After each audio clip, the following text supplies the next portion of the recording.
This week, Congress passed, and I signed into law, an essential economic package that will help grow our economy, spur businesses, and jumpstart job creation. Instead of a New Year's Day tax hike on the vast majority of Americans, 2 million Americans who've lost their jobs through no fault of their own will now know with certainty that they won't lose their emergency unemployment insurance at the end of the month. 8 million college students who'd otherwise face a tuition hike next semester will continue having access to the American Opportunity Tax Credit. 12 million families with 24 million children will benefit from extensions of the Earned Income Tax Credit and Child Tax Credit. And millions of entrepreneurs who've been waiting to invest in their businesses will receive new tax incentives to help them expand, buy new equipment, or make upgrades, freeing up money to hire new workers. This package, which is so important for our economy at this pivotal time, was the product of hard negotiations. Like any negotiations, there was give and take on both sides. But I'm heartened by our ability to come together to do what's best for middle-class families across this country and for our economy as a whole. Before Congress breaks for the holidays, I'm also hopeful we can come together on another urgent national priority, and that is the New START treaty that will reduce the world's nuclear arsenals and make America more secure. 25 years ago, the Soviet Union and the United States each had about 25,000 nuclear weapons. In the decades since, that number has been reduced by over 70%, and we've had on-site inspections of Russian nuclear facilities.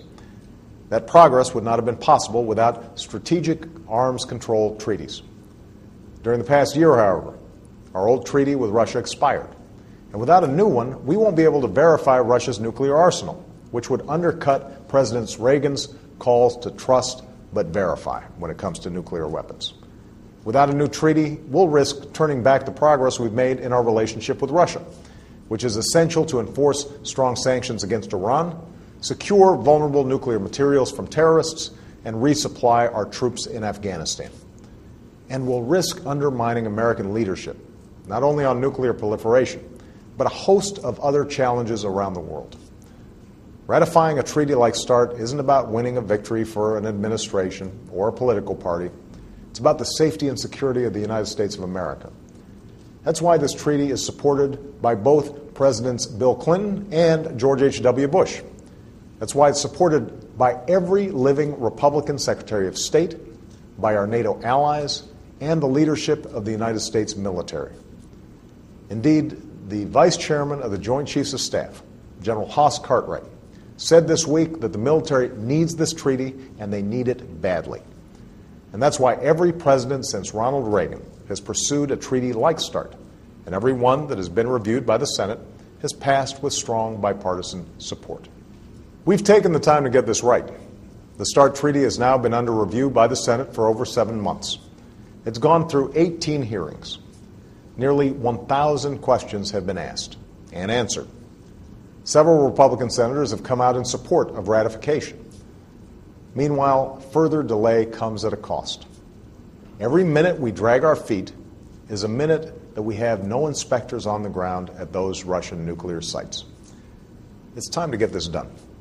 It's time to show the same spirit of common purpose on our security that we showed this week on our economy.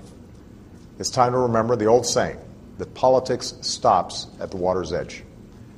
That saying was coined by a Republican senator, Arthur Vandenberg, who partnered with a Democratic president, Harry Truman, to pass landmark national security measures at the dawn of the Cold War. Today, over 60 years later, when we're threatened not only by nuclear weapons, but an array of other dangers, that's a principle we must continue to uphold.